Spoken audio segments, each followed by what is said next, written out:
2015 Kia Sedona. Is it a van or an SUV? You tell me. Wonder how many ladies I could pull in this thing. Let me tell y'all something. Y'all van haters, y'all need to wake up. Y'all need to step into 2015. Boom. This is the 2015 Kia Sedona. And y'all need to get them images of soccer moms out of your head. Get it out your mind. This is not your grandmother's minivan.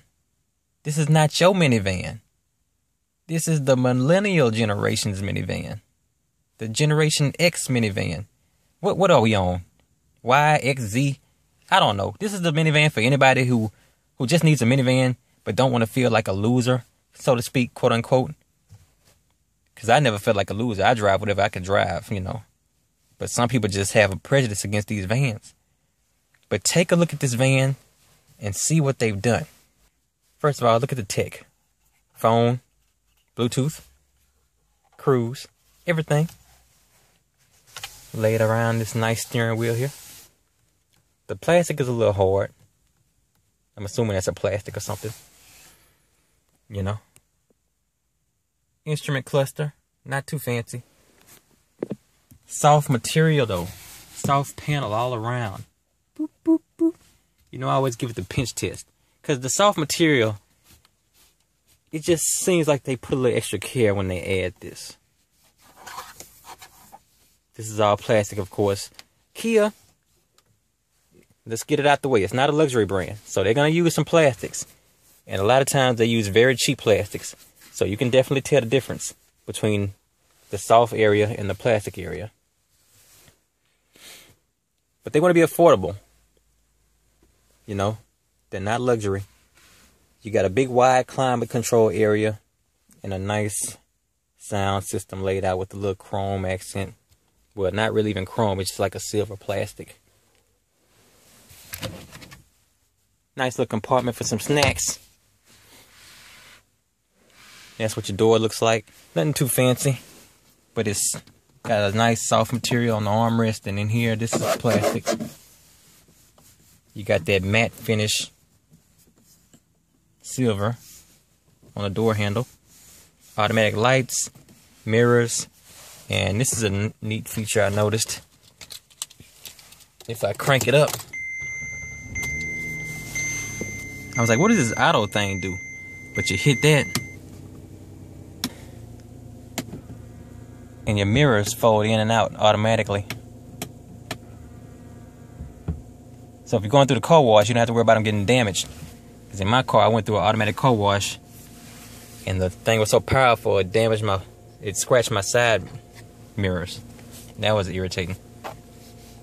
But you know, you got the red Kia accents on the dashboard there. That's the color they go with. Big, easy to reach shifter. You can lock it and release it down here.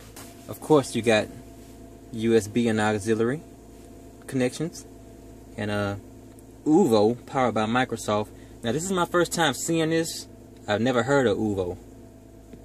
Literally getting in this car and looking at that's the first time I've seen it, so I can't really tell you what that is. Maybe it's just a different name for the, you know, in Ford they call it MySync technology. So maybe it's the same thing, but just a different name under the Kia brand. I have to look into that. Echo mode. Here's your armrest panel. Real deep and roomy down there. Man, that's like knocking somebody in the pit on Mortal Kombat. You know what I'm saying? Jax wins. Deep. I know you can't really see, but man, I can get my whole forearm down in this thing. What you need to put in here? A suitcase? Hey, look at that. This is what you need to see, you know, the back seat in the van. I'm gonna get back there for y'all. Be patient. The seats are like a soft stitched material. maybe stain resistant, I'm hoping. Especially in these kind of seats. You don't want those stains on there. That can be irritating. Kind of reminds me of a Kia Optima overall. Let's hop back there and check out the room and the seats. Yeah, you know. Of course, the seats back here are a little thinner in the mid row, so you don't want to put a large person back here if you can help it. But I have plenty of leg room. It would be a shame if I didn't in a van. Cup holders back here on the side, ducked off.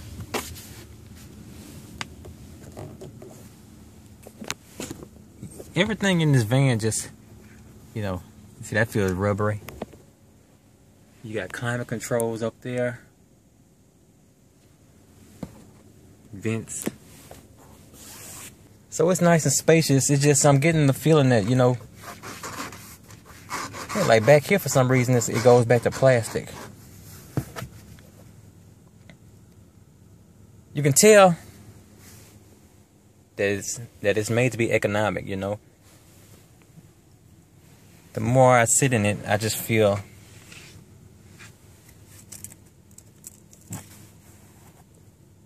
the cheapness of it shining through.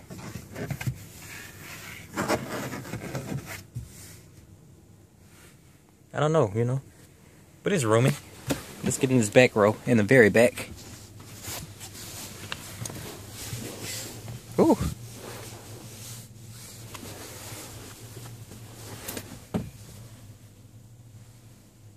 It's cool back here, you know, cup holders.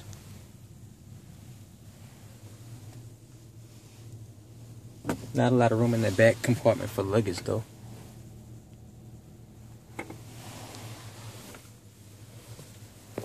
Can you fold these seats down?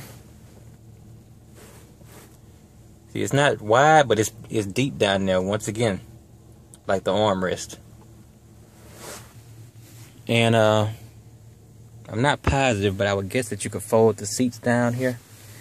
You know, there's some straps to pull. So usually when you have that, you can fold them down. But, you know, don't expect stow and go like in the Chrysler Town and Country. Maybe you can fold this down too. Yeah, I'm thinking you can. But you know, in the Chryslers, you can put the seats completely in the floorboard, and completely hide them and create one huge open space in the back. I don't think this has that feature.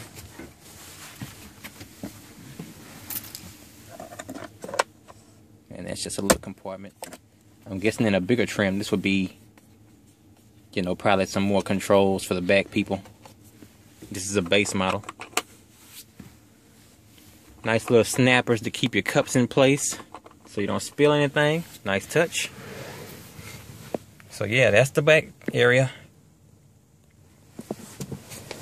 And here's the center console shot.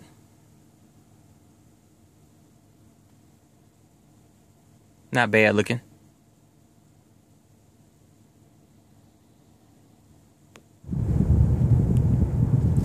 On the road here, it feels light on its feet. The wheel is actually a little smoother to handle than the Chrysler Town and Country van. That steering has a little more stiff feel to it. It feels lighter than the Chrysler. But the engine is a little louder on this one. It drives smooth, you know. It drives pretty good. I feel a few more bumps than I would like to feel, but it's not terrible. It definitely don't feel like I'm driving a big van. It feels more like I'm driving maybe an SUV. And that's what the vans are going to. That's why I say, you know, if you got the old ideas of vans in your mind, things have changed. It's not like that.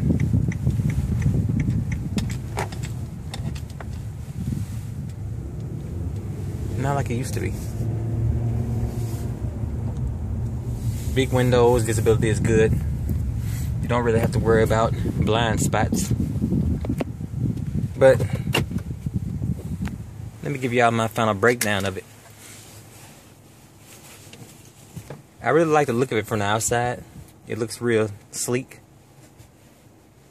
and even less vanny than the new Town and Countries. This one looks a lot more streamlined on the outside. On the inside, that's where it lacks.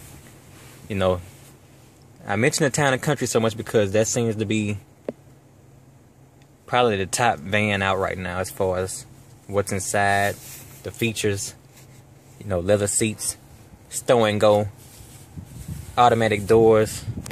I didn't notice automatic doors on this one, where you just pop it twice, you hit it twice, and the door automatically opens for you. Didn't see that here. And even when I hand open the door, it didn't automatically start sliding like in the Chrysler. There's a lot of cheap materials used, you can tell.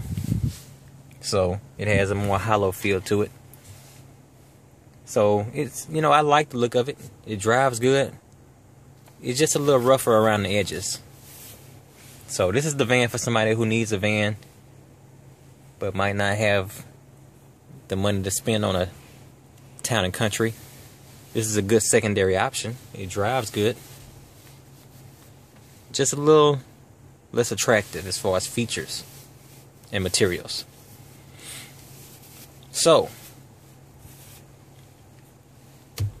what's my rating on the 2015 Kia Sedona? I give it a solid 3.5 out of 5.